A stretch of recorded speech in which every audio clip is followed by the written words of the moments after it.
Coach, je pose ma question en tant que journaliste.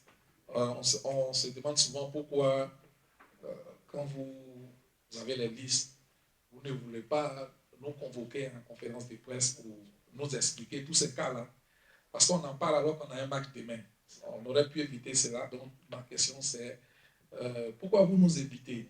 Pourquoi vous nous évitez en ne convoquant pas des conférences de presse quand vous donnez les listes? Alors, j'ai donné la liste le 15 mars. Le 15. C'est bon? Bon. J'ai donné la liste le 15 mars. Le 14 mars, il y avait des matchs de Champions League. J'étais à un endroit pour voir un joueur. Le 15 mars, j'étais à un autre endroit. Et le 16 mars, il y avait l'Europa League. J'étais encore à un autre endroit. Donc je ne pouvais pas matériellement être ici pour venir vous donner cette liste. Je ne la connaissais pas au départ. Je ne la connaissais pas. Il fallait que j'ai plein de contacts avec les joueurs. Il fallait que je voie l'état d'un tel ou un tel. Le cas de Nicolas Pepe qui reconnaît juste le jeudi, qui allait faire une entrée pendant 20 minutes et qui, je pense, allait jouer le dimanche contre Lorient. Manu Badou allait être dans le groupe contre Marseille. Il fallait que je voie tout ça, que je me rende compte de l'état. Si je viens ici, je viens vous donner une liste. Ok, c'est vrai que ça fait jaser pendant. Aller voir les joueurs, leur expliquer les choses, plutôt que de venir là. Mais si vous voulez que je vienne à toutes les conférences 15 jours avant, je viendrai. Ça ne me dérange pas. Je vous dis que je vous évite, mais je ne vous évite pas du tout. Pas du tout. Ça ne me dérange pas d'expliquer la vérité. D'accord? Je n'aime pas les gens qui extrapolent. Ça vous fait rire. Non, non, l'histoire du brassard, c'est une pure invention. Voilà. Mais j'ai quand même l'impression qu'on est toujours dans la polémique. J'ai cette impression-là, que vous êtes toujours. C'est vrai.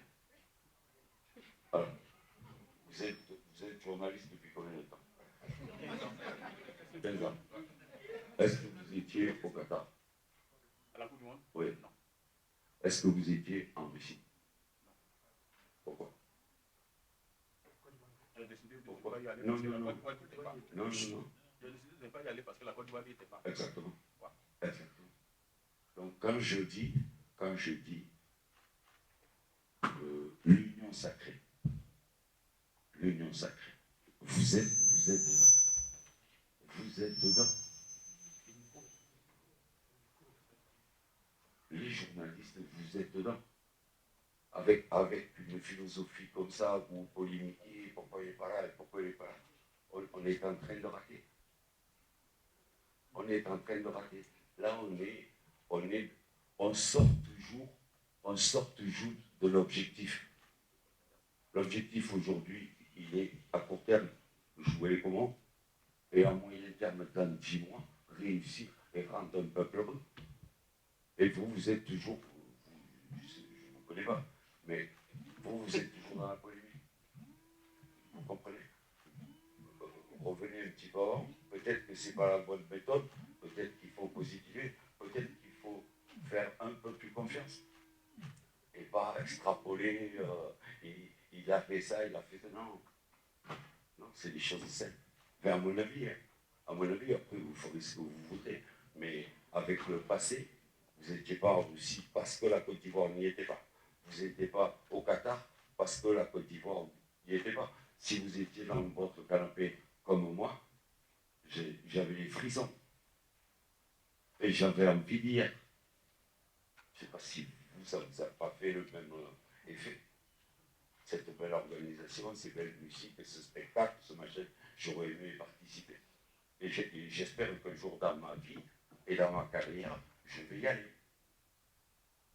Mais on a aussi besoin de vous.